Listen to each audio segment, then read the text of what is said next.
दादा पवार यांच्या जयंतीच्या निमित्ताने पण महाराष्ट्रामध्ये आणि नांदेड जिल्ह्यामध्ये कार्यक्रमाचं आयोजन केले. त्याच दिवशी राज्याचे माननीय मुख्यमंत्री देवेंद्रजी फडणवीस यांचा पण वाढदिवस. ह्या दोन्ही नेत्यांचा जन्मदिवस एकाच दिवशी आहे, पण दुर्दैवाने एक जयंती आणि एक वाढदिवस साजरा करण्याची वेळ आमच्यासारख्या कार्यकर्त्यावर आली. परंतु दादांच्या जयंतीचं औचित्य साधून जिल्ह्यामध्ये मोठ्या प्रमाणावर वृक्षारोपण, मोठ्या प्रमाणावर स्वच्छता, आरोग्य शिबिर, महिलांचा सन्मान, अल्पसंख्याक वस्तीमध्ये खाणे आणि शेतकऱ्यांचा सन्मान अशा पद्धतीने हा सप्ताह साजरा करण्याची भूमिका राष्ट्रवादी काँग्रेसच्या बैठकीमध्ये झाली. कॅमेराला तुमचा कॅमेरा 22 जुलैपासून 30 जुलैपर्यंत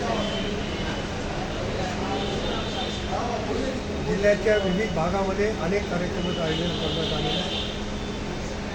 त्या कार्यक्रमाचा आढावा, कार्यक्रम चांगल्या पद्धतीने झालं पाहिजे त्यासाठी नियोजन ते करण्यासाठी राष्ट्रवादी काँग्रेसची बैठक त्या ठिकाणी घेतली पाहिजे.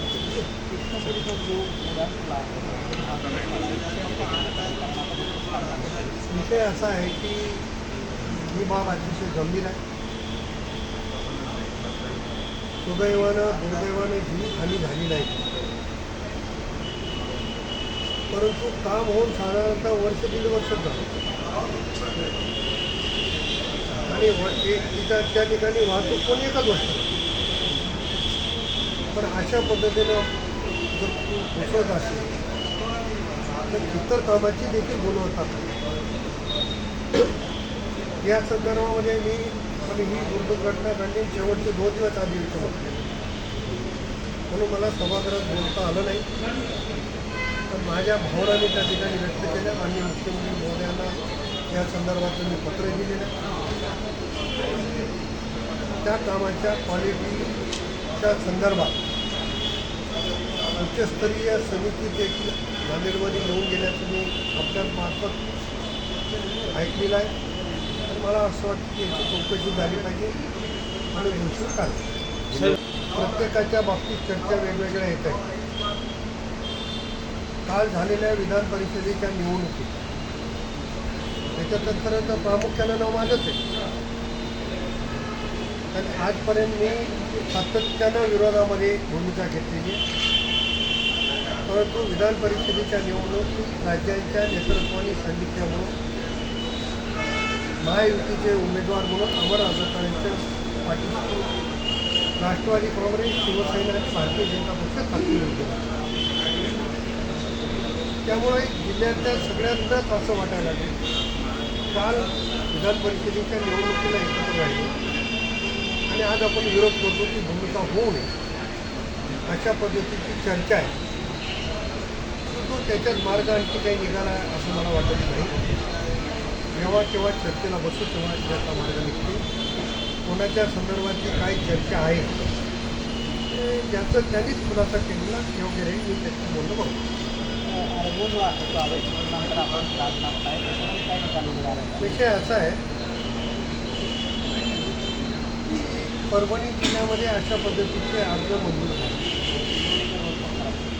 आणि नांदेड जिल्ह्यामध्ये नामंजूर झाले. माझा झालेला अर्ज नामंजूर जो झाला आहे चुकीनं झाला आहे असं मला वाटलं म्हणून मी दाद मागली. माझा अर्ज तिथं मंजूर जरी झाला तरी मी निवडणूक काही लढवणार नाही. मी अगोदरही सांगितलं होतं. मी त्या ठिकाणी माझा उमेदवार पण जाहीर केलेला आहे. पण अशा पद्धतीचा मेसेज जाता कामा नाही की एवढे वर्ष राजकारण करणाऱ्यांनी चुकीचा फॉर्म भरले त्याच्यासाठी मी घालतो. बैठकीत बोलले की मी कुठेही जाणार नाही, गेलो तर मी प्रताप पवारांना सोबत घेऊन जाईल. संकेत काहीच नाही. मी शेवटच्या श्वासापर्यंत राष्ट्रवादी काँग्रेसमध्ये राहणार. ती सगळ्यांसाठी लोकशाही आहे. त्यामुळे मी दुसऱ्याच्या संदर्भात बोलणार नाही. प्रताप पाटील चिखली शेवटच्या श्वासापर्यंत राष्ट्रवादी काँग्रेस. सर आणि प्रभाव पाहता यंदा पाऊस कमी पडणार आहे. आणि आपली शेती वेगळी आहे. मोठ्या प्रमाणावर बागायती शेती तिकडे आहे. मोठ्या प्रमाणावर कोरडवाहू शेती आपल्याकडे आहे. निसर्गावर अवलंबून असलेला शेतकरी आपल्या परिसरामध्ये जास्त आहे. त्यामुळं अशा पद्धतीचा प्रयोग करायची गरज पडली तर तो करावा. त्याच्यासाठी जे काही प्रयत्न करायचे ते आम्ही निश्चित करू. पण किती काळ चालेल, काय होईल, दुर्दैवानं पाऊस कमी आहे ही काही फार चांगली गोष्ट नाही कोणासाठी. तर शेवटी निसर्ग आहे, त्याला आपण त्याचे काही समोर काही करू शकत नाही. परंतु सरकार म्हणूनही सर्वतरी प्रयत्न सुरू आहे. आम्ही प्रतिनिधी म्हणून त्याच्यामध्ये जे काही प्रयत्न करायचे ते. खासदार उज्ज्वल निकम यांनी काल अशोक चव्हाण यांना मंत्रिपद केंद्रात मिळावं यासाठी ते वकिली करणार आहेत केंद्रामध्ये. काय सांगा? चांगली गोष्ट. नांदेडला जर मंत्रिपद मिळणार असेल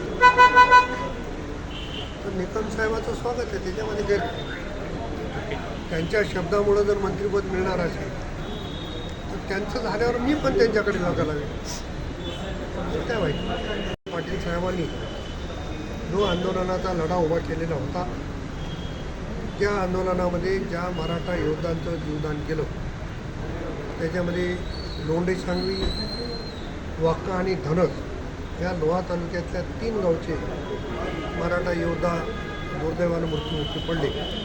त्यांच्या कुटुंबाला मदत करण्यासाठी शासनाची जी काही मदत आहे ती देण्यासाठी.